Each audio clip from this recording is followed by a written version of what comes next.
Bitcoin ಹಗರಣ ಕೇಸ್ನಲ್ಲಿ big twist ಒಂದು ಸಿಗ್ತಾ ಇದೆ. ಕಾಂಗ್ರೆಸ್ನ ಮುಖಂಡ ನಲಪಾಡ್ಗೆ ಎಸ್ಐಟಿ ನೋಟಿಸ್ ಕೊಟ್ಟಿದೆ. ಶ್ರೀಕಿ ಜೊತೆಗೆ ಅವ್ಯವಹಾರಕ್ಕೆ ಕೈ ಜೋಡಿಸಿದ್ದಂತ ಆರೋಪ ಇರುವಂತ ಹಿನ್ನೆಲೆಯಲ್ಲಿ ನೋಟಿಸ್ ಅನ್ನ ಕೊಡಲಾಗಿದೆ. ಮೊಹಮ್ಮದ್ ನಲಪಾಡ್ನನ್ನ ಆರೋಪಿ ಮಾಡಿದ ಎಸ್ಐಟಿ ಫೆಬ್ರವರಿ 7ರಂದು ವಿಚಾರಣೆಗೆ ಹಾಜರಾಗಬೇಕು ಅನ್ನುವಂತ ಸೂಚನೆಯನ್ನ ಕೊಡಲಾಗಿದೆ ನೋಟಿಸ್ ಮುಖಾಂತರವಾಗಿ. ಈ ಹಿಂದೆ ಹೇಳಿಕೆಯನ್ನ ದಾಖಲು ಮಾಡಿತ್ತು ಎಸ್ಐಟಿ. ಹೇಳಿಕೆಯ ಬಳಿಕ ಆರೋಪಿಯನ್ನಾಗಿಸಿರುವಂತ ಎಸ್ಐಟಿ ಮೊಹಮ್ಮದ್ ನಲಪಾಡ್ಗೆ ಬಂಧನದ ಭೀತಿ ಇದೀಗ ಶುರುವಾಗಿದೆ. ನೋಡಿ, ಈ ಬಿಟ್ಕಾಯಿನ್ ಹಗರಣ ಅನ್ನೋದು ಸಿಕ್ಕಾಪಟ್ಟೆ ಚರ್ಚೆಗೆ ಕಾರಣವಾಗಿದ್ದಂತ ಒಂದು ಹಗರಣ ಆಗಿದೆ. ಈ ಕೇಸ್ನಲ್ಲಿ ಸಾಕಷ್ಟು ಪ್ರಭಾವಿಗಳ ಹೆಸರು ಕೂಡ ಕೇಳಿ ಬಂದಿತ್ತು.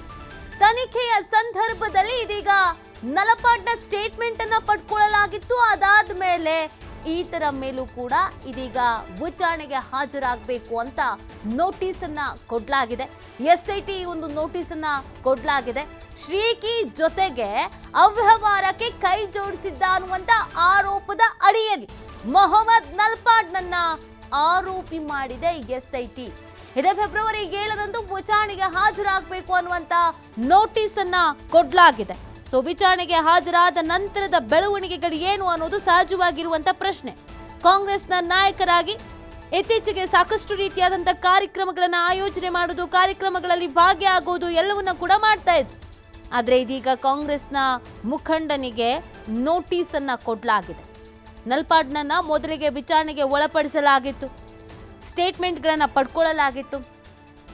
ಈ ಹಗರಣ ಏನು ನಡೆದಿದೆ, ಅದರಲ್ಲಿ ಇವರ ಪಾತ್ರ ಏನು, ಯಾವ ರೀತಿಯಾಗಿ ಶ್ರೀಕಿ ಜೊತೆಗೆ ಒಡನಾಟ ಇದೆ, ಇದೆಲ್ಲದ್ರ ಬಗ್ಗೆಯೂ ಕೂಡ ತನಿಖೆ ಆಗಿದೆ. ಇದೀಗ ಆರೋಪಿಯನ್ನಾಗಿಸಿ ನೋಟಿಸ್ ಅನ್ನ ಕೊಡಲಾಗಿದೆ. ನೋಟಿಸ್ಗೆ ಉತ್ತರವನ್ನ ಕೊಡಬೇಕಾಗತ್ತೆ, ವಿಚಾರಣೆಗೆ ಹಾಜರಾಗಬೇಕಾಗತ್ತೆ. 7ನೇ ತಾರೀಕು ವಿಚಾರಣೆಗೆ ಹಾಜರಾಗುವುದಕ್ಕೆ ನೋಟಿಸ್ ಅನ್ನ ಕೊಡಲಾಗಿದೆ. ಈ ಹಿಂದೆ ವಿಚಾರಣೆಯ ಸಂದರ್ಭದಲ್ಲಿ ನಲಪಾಡನ್ನ ವಿಚಾರಣೆಗೆ ಒಳಪಡಿಸಲಾಗಿತ್ತು. ಒಂದಷ್ಟು ಸ್ಟೇಟ್ಮೆಂಟ್ಗಳನ್ನ ಪಡ್ಕೊಳ್ಳಲಾಗಿತ್ತು. ನೋಡಿ, ಬಿಟ್ಕಾಯಿನ್ ಹಗರಣ ದೇಶದಾದ್ಯಂತ ಚರ್ಚೆಗೆ ಕಾರಣವಾಗಿದ್ದಂತಹ ಹಗರಣ. ಸಾಕಷ್ಟು ರೀತಿಯಾದಂತಹ ಆರೋಪ ಪ್ರತ್ಯಾರೋಪಗಳು ರಾಜಕೀಯ ವಲಯದಲ್ಲಾಗಿತ್ತು. ದೊಡ್ಡ ದೊಡ್ಡ ನಾಯಕರ ಇನ್ವಾಲ್ವ್ಮೆಂಟ್ ಕೂಡ ಇದೆ, ಪ್ರಭಾವಿಗಳ ಇನ್ವಾಲ್ವ್ಮೆಂಟ್ ಕೂಡ ಇದೆ ಅನ್ನೋದನ್ನು ಹೇಳಲಾಗ್ತಾ ಇತ್ತು. ಶ್ರೀಕಿ ಕೂಡ ಒಂದಷ್ಟು ಜನರ ಹೆಸರನ್ನ ಹೇಳಿದ್ರು. ಆದರೆ ಇದೀಗ ಕಾಂಗ್ರೆಸ್ ಮುಖಂಡನ ಹೆಸರು ಕೂಡ ಕೇಳಿ ಬಂದಿದ್ದಲ್ಲದೆ ನೋಟಿಸ್ ಅನ್ನ ಕೊಡಲಾಗಿದೆ. ವಿಚಾರಣೆಯ ನಂತರ ಆರೋಪಿಯನ್ನಾಗಿಸಲಾಗಿದೆ. ಈ ಹಿಂದೆ ಹೇಳಿಕೆಯನ್ನ ದಾಖಲು ಮಾಡಿತ್ತು ಎಸ್ಐಟಿ. ಹೇಳಿಕೆಯ ನಂತರ ಆರೋಪಿಯನ್ನಾಗಿಸಿತ್ತು ಎಸ್ಐಟಿ. ಮೊಹಮ್ಮದ್ ನಲಪಾಡ್ಗೆ ಸದ್ಯ ಬಂಧನದ ಭೀತಿ ಎದುರಾಗಿದೆ. ತನಿಖೆಗೆ ಹಾಜರಾಗಲೇಬೇಕು. ತನಿಖೆಯಲ್ಲಿ ಯಾವೆಲ್ಲ ಪ್ರಶ್ನೆಗಳು ಕೇಳ್ತಾರೆ, ದಾಖಲೆಗಳನ್ನು ಕೇಳ್ತಾರೆ, ಎಲ್ಲವನ್ನ ಕೊಡಲೇಬೇಕು.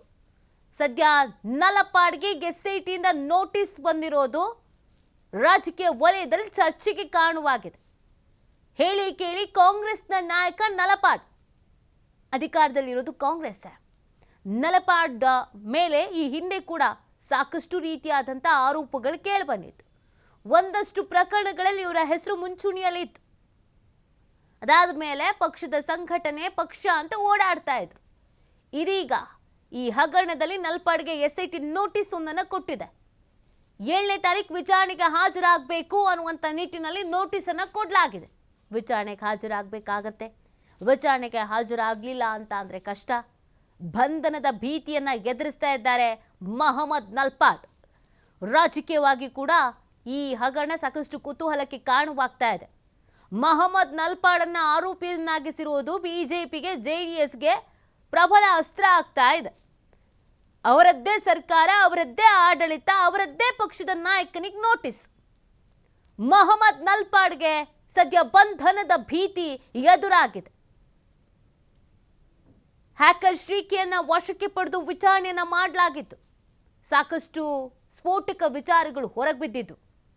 ಯಾರೆಲ್ಲ ಸಂಪರ್ಕದಲ್ಲಿ ಶ್ರೀಕಿ ಇದ್ದ, ಶ್ರೀಕಿಗೆ ಯಾರೆಲ್ಲ ಸಹಾಯ ಮಾಡಿದ್ರು, ಅಥವಾ ಶ್ರೀಕಿ ಜೊತೆಗೆ ಯಾರೆಲ್ಲ ಕೈ ಜೋಡಿಸಿದ್ರು, ಎಲ್ಲವೂ ಕೂಡ ತನಿಖೆಯ ಸಂದರ್ಭದಲ್ಲಿ ಬಹಿರಂಗ ಆಗಿತ್ತು. ಈ ಹಗರಣಕ್ಕೆ ಸಂಬಂಧಪಟ್ಟಂತೆ ಈಗಾಗಲೇ ಸಾಕಷ್ಟು ಜನಕ್ಕೆ ನೋಟಿಸ್ ಕೊಡಲಾಗಿದೆ, ವಿಚಾರಣೆಯನ್ನು ಕೂಡ ಮಾಡಲಾಗಿದೆ. ಇದೀಗ ನಲಪಾಡ್ಗೆ ನೋಟಿಸ್ ಬಂದಿರೋದು. ಅದು ಕೂಡ ಇದೇ 7ಕ್ಕೆ, ಫೆಬ್ರವರಿ 7ಕ್ಕೆ, ಈ 7ಕ್ಕೆ ಹಾಜರಾಗಬೇಕು ಅನ್ನುವಂಥ ಸೂಚನೆಯನ್ನು ಕೊಡಲಾಗಿದೆ. ನಲಪಾಡ್ಗೆ ಇದೀಗ ಢವ ಢವ ಹೆಚ್ಚಾಗಿದೆ. ಏನಾಗಬಹುದು ಅಂತ ಕಾನೂನು ಹೋರಾಟವನ್ನು ಮಾಡಬೇಕಾಗತ್ತೆ. ಅವರ ಮುಂದೆ ಏನೆಲ್ಲ ಆಪ್ಷನ್ಸ್ ಇದೆ ಅನ್ನೋದನ್ನು ನೋಡಬೇಕಾಗತ್ತೆ. ಸದ್ಯ ಈ ಬಿಟ್ಕಾಯಿನ್ ಹಗರಣ ಏನಿತ್ತು, ದೇಶದಾದ್ಯಂತ ಚರ್ಚೆ ಕಾರಣವಾಗಿತ್ತು, ದೊಡ್ಡವರ ಹೆಸರು ಕೇಳಿ ಬಂದಿದ್ದು. ಈ ಹಗರಣದಲ್ಲಿ ನಲಪಾಡ್ಗೆ SIT ಒಂದು ನೋಟಿಸ್ ಕೊಟ್ಟಿದೆ. ಮೊದಲಿಗೆ ವಿಚಾರಣೆಗಷ್ಟಕ್ಕೆ ಕರೆಯಲಾಗಿತ್ತು. ವಿಚಾರಣೆಯ ನಂತರ ನಲಪಾಡ್ ಒಂದಷ್ಟು ಹೇಳಿಕೆಗಳನ್ನು ಕೊಟ್ಟಿದ್ರು. ಅದನ್ನೆಲ್ಲ ಆಧರಿಸಿ ತನಿಖೆಯಲ್ಲಿ ಸಿಕ್ಕಂಥ ಮಾಹಿತಿಗಳ ಅನ್ವಯ, ತನಿಖೆಯಲ್ಲಿ ಸಿಕ್ಕಂಥ ದಾಖಲೆಗಳ ಅನ್ವಯ ನಲಪಾಡ್ನನ್ನು ಆರೋಪಿಯನ್ನಾಗಿಸಲಾಗಿದೆ. ಇದೀಗ ನೋಟಿಸನ್ನು ಕೂಡ ಕೊಡಲಾಗಿದೆ. ಈ ನೋಟಿಸ್ಗೆ ಉತ್ತರ ಕೊಡಬೇಕು, ವಿಚಾರಣೆಗೆ ಹಾಜರಾಗಬೇಕು. ನಂತರದ ದಿನಗಳಲ್ಲಿ ಏನು ಬೆಳವಣಿಗೆ ಆಗುತ್ತೆ ಅನ್ನೋದು ಸದ್ಯ ಇರುವಂಥ ಕುತೂಹಲ. ಈ ಹಗರಣದಲ್ಲಿ ಇನ್ನು ಯಾರ್ಯಾರ ಹೆಸರು ಇದೆ, ಇನ್ನು ಯಾರ್ಯಾರಿಗೆ ನೋಟಿಸ್ ಹೋಗುತ್ತೆ, ಇನ್ನು ಯಾರೆಲ್ಲ ವಿಚಾರಣೆಗೆ ಹಾಜರಾಗಬೇಕಾಗತ್ತೆ, ಎಲ್ಲವೂ ಕೂಡ ಕುತೂಹಲ.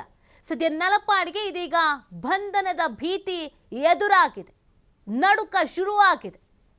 ರಾಜಕೀಯವಾಗಿ ಕೂಡ ಇತ್ತೀಚೆಗೆ ಸಾಕಷ್ಟು ಗುರುತಿಸ್ಕೊಳ್ತಾ ಇದ್ರು.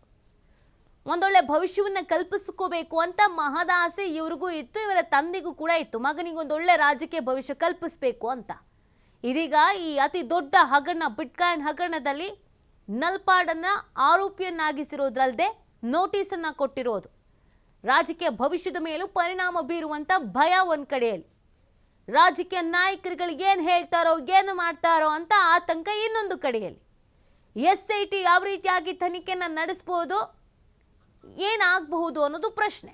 ಈ ಬಗ್ಗೆ ಮತ್ತಷ್ಟು ಮಾಹಿತಿಯನ್ನು ನೀಡ್ತಾರೆ ನಮ್ಮ ಪ್ರತಿನಿಧಿ ಸಂತೋಷ್.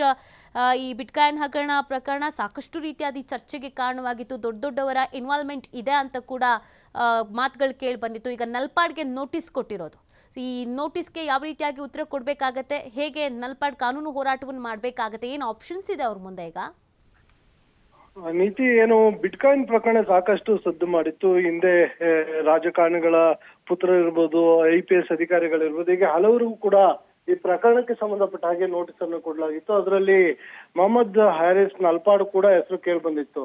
ಕಾಂಗ್ರೆಸ್ನ ಯೂತ್ ಪ್ರೆಸಿಡೆಂಟ್ ಆಗಿರುವಂತದ್ದು. ಸದ್ಯ ನಲಪಾಡ್ ಕೂಡ ಈಗ ಆರೋಪಿ ಮಾಡಿ ಒಂದು ನೋಟಿಸ್ ಅನ್ನ ಜಾರಿ ಮಾಡಿರುವಂತದ್ದು. ಅಂದ್ರೆ ಈ ಪ್ರಕರಣದಲ್ಲಿ ಇಷ್ಟು ದಿನ ಕಾಡ ನಲಪಾಡ್ಗೆ ನೋಟಿಸ್ ಅನ್ನ ಕೊಡ್ಲಾಯ್ತು, ವಿಚಾರಣೆಗಳನ್ನ ಮಾಡ್ಲಾಗ್ತಾ ಇತ್ತು. ಇದೀಗ ಆತನು ಕೂಡ ಆರೋಪಿಯಾಗಿ ಏನು 42 IPC ಅಡಿ ಏನ್ ನಾವು ಕೊಡ್ತಾ ಇದ್ವಿ, ಅಕ್ಯೂಸ್ಡ್ ನೋಟಿಸ್ ಅಂತ ಹೇಳಿ ಕೊಡ್ತಾರೆ. ಆ ರೀತಿಯಾಗಿ ನಲಪಾಡ್ ಕೂಡ ಅಕ್ಯೂಸ್ಡ್ ನೋಟಿಸ್ ಅನ್ನ ಜಾರಿ ಮಾಡಿರುವಂತದ್ದು.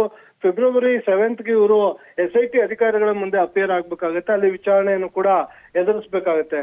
ಒಂದು ವೇಳೆ ಅವ್ರೇನಾದ್ರು ವಿಚಾರಣೆಗೆ ಹಾಜರಾಗದೆ ಏನಾದ್ರು ಅದನ್ನ ವಿಚಾರಣೆ ನೆಗ್ಲೆಕ್ಟ್ ಅನ್ನ ಮಾಡಿದ್ದೆ ಆದಲ್ಲಿ ಮುಂದಿನ ದಿನಗಳಲ್ಲಿ ನಲಪಾಡನ್ನ ಯಾವುದೇ ಸಂದರ್ಭದಲ್ಲೂ ಕೂಡ ಬಂಧನವನ್ನ ಮಾಡುವಂತ ಸಾಧ್ಯತೆ ಇರುತ್ತೆ. ಸೊ ಹೀಗಾಗಿ ನಲಪಾಡ್ ವಿಚಾರಣೆಗೆ ಹಾಜರಾಗುವ ಸಾಧ್ಯತೆಗಳು ಕೂಡ ಇರುವಂತದ್ದು. ಯಾಕೆಂದ್ರೆ ಹಿಂದೆ ಹಲವು ಬಾರಿ ವಿಚಾರಣೆಗೆ ಕೂಡ ಈಗಾಗಲೇ ನಲಪಾಡ್ ಎದುರಿಸಿರುವಂತದ್ದು. ಸೊ ಈ ಪ್ರಕರಣದಲ್ಲಿ ಏನು ಶ್ರೀಕಿ ಏನಿದ್ದ ಇಂಟರ್ನ್ಯಾಷನಲ್ ಹ್ಯಾಕರ್ ಅಂತ ಏನ್ ನಾವು ಈತನ ಹೇಳ್ತೀವಿ, ಈತನ ಹಲವು ಪ್ರಕರಣಗಳಲ್ಲಿ ಹಣಕಾಸಿನ ವಹಿವಾಟುಗಳಲ್ಲಿ ಈತ ನಲಪಾಡ್ ಕೂಡ ಕೈ ಜೋಡಿಸಿರೋದ್ರ ಬಗ್ಗೆ ಒಂದಿಷ್ಟು ಅನುಮಾನಗಳು, ಸಾಕ್ಷ್ಯಾಧಾರಗಳು ಇರುವಂತದ್ದು. ಈ ಹಿನ್ನೆಲೆಯಲ್ಲಿ ನಲಪಾಡನ್ನ ವಿಚಾರಣೆಯನ್ನ ಮಾಡುವ ಹಿನ್ನೆಲೆಯಲ್ಲಿ ನೋಟಿಸ್ ಅನ್ನ ಜಾರಿ ಮಾಡಿದೆ. ಈ ನೋಟಿಸ್ ಜಾರಿಯಾದ ಬೆನ್ನಲ್ಲೇ ನಲಪಾಡ್ ಕೂಡ ಒಂದು ಕಡೆ ಬಂಧನದ ಭೀತಿಯಲ್ಲಿರುವಂತದ್ದು, ಮತ್ತೊಂದು ಕಡೆ ಬಂಧನ ಮಾಡದೇ ಇರೋ ರೀತಿಯಲ್ಲಿ, ಅಂದ್ರೆ ಬಂಧನ ಮಾಡದೆ ಪ್ರಕರಣಕ್ಕೆ ಸಂಬಂಧಪಟ್ಟ ಹಾಗೆ ನಾನು ಈಗಾಗಲೇ ಹಲವು ಬಾರಿ ವಿಚಾರಣೆಗೆ ಎದುರಿಸಿದ್ದೀನಿ ಮತ್ತು ವಿಚಾರಣೆಗೆ ನಾನು ಸಹಕಾರವನ್ನು ನೀಡ್ತಾ ಇದ್ದೀನಿ. ಹೀಗಾಗಿ SIT ಅಧಿಕಾರಿಗಳು ನನ್ನ ಬಂಧಿಸಬಾರ್ದು ಅಂತ ಹೇಳಿ ಕೋರ್ಟಿಗೆ ಅಪೀಲ್ ಅನ್ನು ಹೋಗ್ಬೋದು. ಅಲ್ಲಿ ಆ ರೀತಿಯಾಗಿ ಒಂದು ತನಿಖಾಧಿಕಾರಿಗಳಿಗೆ ಇನ್ಸ್ಟ್ರಕ್ಷನ್ ಅನ್ನ ಇಟ್ಕೊಂಡು ಜಾಮೀನನ್ನ ಪಡ್ಕೊಂಡ್ ಬರುವಂತ ಸಾಧ್ಯತೆಗಳು ಕೂಡ ಇರ್ಬೋದು. ಒಟ್ಟಾರೆಯಾಗಿ ನಲಪಾಡ್ಗೆ ಈಗಾಗಲೇ ಬಿಟ್ಕಾಯಿನ್ ಪ್ರಕರಣಕ್ಕೆ ಸಂಬಂಧಪಟ್ಟ ಹಾಗೆ ಒಂದಿಷ್ಟು ಸಂಕಷ್ಟ ಎದುರಾಗಿರುವಂತದ್ದು. ಯಾವುದೇ ಕ್ಷಣದಲ್ಲಿ ಬೇಕಾದ್ರೂ ಇವರು ವಿಚಾರಣೆಗೆ ಹಾಜರು ಆಗದೆ ಹೋದಲ್ಲಿ ಪೊಲೀಸರು ಆತನನ್ನ ಬಂಧನ ಮಾಡುವ ಸಾಧ್ಯತೆ ಇರುವಂತದ್ದು. ನೀತಿ ಓಕೆ ಸಂತೋಷ್, ಈಗ ನಲಪಾಡಿ ಹಿಂದೆ ಕೂಡ ವಿಚಾರಣೆಗೆ ಹಾಜರಾಗಿದ್ರು, ಬಟ್ ಆರೋಪಿಯನ್ನಾಗಿಸಲಾಗಿದೆ, ಮತ್ತೆ ನೋಟಿಸ್ ಅನ್ನ ಕೊಡಲಾಗಿದೆ. ಸೊ ರಾಜಕೀಯವಾಗಿ ಅವ್ರ ಮೇಲೆ ಇದು ಯಾವ ತರ ಪರಿಣಾಮ ಬೀರ್ಬೋದು? ಯಾಕಂದ್ರೆ ಇತ್ತೀಚೆಗೆ ಕಾಂಗ್ರೆಸ್ನ ಸಂಘಟನೆ ವಿಚಾರ ಆಗಿರ್ಬೋದು, ಪ್ರತಿಭಟನೆಗಳ ವಿಚಾರದಲ್ಲಿ ಮುಂಚೂಣಿಯಲ್ಲಿ ಇರ್ತಾ ಇದ್ರು. ಸೊ ಇದನ್ನ ಯಾವ ರೀತಿಯಾಗಿ ಅಸ್ತ್ರವನ್ನಾಗಿ ಮಾಡ್ಕೊಳ್ಬಹುದು BJP ಮತ್ತು JDS ಅಂತ ಕೂಡ, ಇದು ಪಕ್ಷಕ್ಕೂ ಕೂಡ ಯಾವ ತರ ಮುಜುಗರ ತರಿಸಿದೆ ಅಂತ? ನಿತ್ಯ ಆಡಳಿತಾರೂಢ ಪಕ್ಷದಲ್ಲಿ ಕಾಂಗ್ರೆಸ್ನ ಅಧ್ಯಕ್ಷ ಆಗಿರೋ ಹಿನ್ನೆಲೆಯಲ್ಲಿ ಎಲ್ಲೋ ಒಂದ್ ಕಡೆ ಸರ್ಕಾರಕ್ಕೆ ಇದು ದೊಡ್ಡ ಮುಜುಗರ ಆಗುತ್ತೆ. ಈಗಾಗಲೇ ಹಿಂದೆ ನಾಗೇಂದ್ರ ಬಂಧನ ಆಗಿದ್ದಂತನೂ ಕೂಡ ನಾವು ನೋಡಿದ್ವಿ. ಸೊ ಸರ್ಕಾರಕ್ಕೆ ಮೇಲಿಂದ ಮೇಲೆ ಇಂತಹ ಟೀಕಾ ಪ್ರಹಾರವನ್ನ ಮಾಡ್ಲಿಕ್ಕೆ ಬಿಜೆಪಿ ಲೀಡರ್ಗಳಿಗೆ ಇದು ಅತ್ಯಂತ ಪ್ರಮುಖವಾದ ಅಸ್ತ್ರ ಆಗುತ್ತೆ. ಸೊ ಹೀಗಾಗಿ ಇಲ್ಲೂ ಕೂಡ ಎಲ್ಲ ಒಂದ್ ಕಡೆ ಈಗಾಗಲೇ ನೋಟಿಸ್ ಜಾರಿ ಮಾಡಿರುವಂತದ್ದು ಬಿಜೆಪಿ ಯಾವ ರೀತಿಯಾಗಿ ಎನ್ಕ್ಯಾಚ್ ಅನ್ನ ಮಾಡುತ್ತೆ. ಒಂದು ಎರಡನೇದು, ನಲ್ಪಾಡ್ ಇಡೀ ಪ್ರಕರಣದಲ್ಲಿ ಭಾಗಿಯಾಗಿದ್ದಾರೆ ಅಂತ ಹೇಳಿದ್ರೆ ಆತ ಆರೋಪಿ ಆಗ್ತಾನೆ. ಸೊ ಹೀಗಾಗಿ ಆತನ ವಿರುದ್ಧ ಕ್ರಮವನ್ನು ಕೈಗೊಳ್ಳಲೇಬೇಕಾಗತ್ತೆ. ಸೊ ಒಂದು ವೇಳೆ ಈ ತರ ಇನ್ವಾಲ್ವ್ಮೆಂಟ್ ಅನ್ನು ನೋಡಿ ಏನಾದ್ರೂ ಪೊಲೀಸರು ಅದನ್ನು ಬಂಧನ ಮಾಡಿದ್ರೆ ಸರ್ಕಾರದ ಮಟ್ಟಿಗೆ ಇದು ಬಹು ದೊಡ್ಡ ಪೆಟ್ಟನ್ನು ಕೊಡುತ್ತೆ. ಯಾಕಂತ ಹೇಳಿದ್ರೆ ಬಿಜೆಪಿ ವಿರುದ್ಧ ಇರ್ಬೋದು, ಕೇಂದ್ರ ಸರ್ಕಾರದ ವಿರುದ್ಧ ಇರ್ಬೋದು, ಯಾವುದೇ ಪ್ರತಿಭಟನೆಗಳನ್ನ ಮಾಡಿದಂತ ಸಂದರ್ಭದಲ್ಲಿ ಇವರು ಡಿ.ಕೆ.ಶಿ ಬಣದಲ್ಲಿ ಗುರುಸ್ಕೊಂಡಿರುವಂತದ್ದು ಎಲ್ಲಾ ಪ್ರತಿಭಟನೆಗಳಲ್ಲಿ ಮುಂಚೂಣಿಯಲ್ಲಿ ಇರ್ತಾ ಇದ್ರು. ಅದಕ್ಕೆ ಬೇಕಾಗಿರುವಂತ ಎಲ್ಲಾ ತಯಾರಿಗಳಿರ್ಬೋದು ಎಲ್ಲವನ್ನೂ ಕೂಡ ನಲ್ಪಾಡ್ ಅವರು ಮಾಡ್ತಾ ಇದ್ದಿದ್ದು.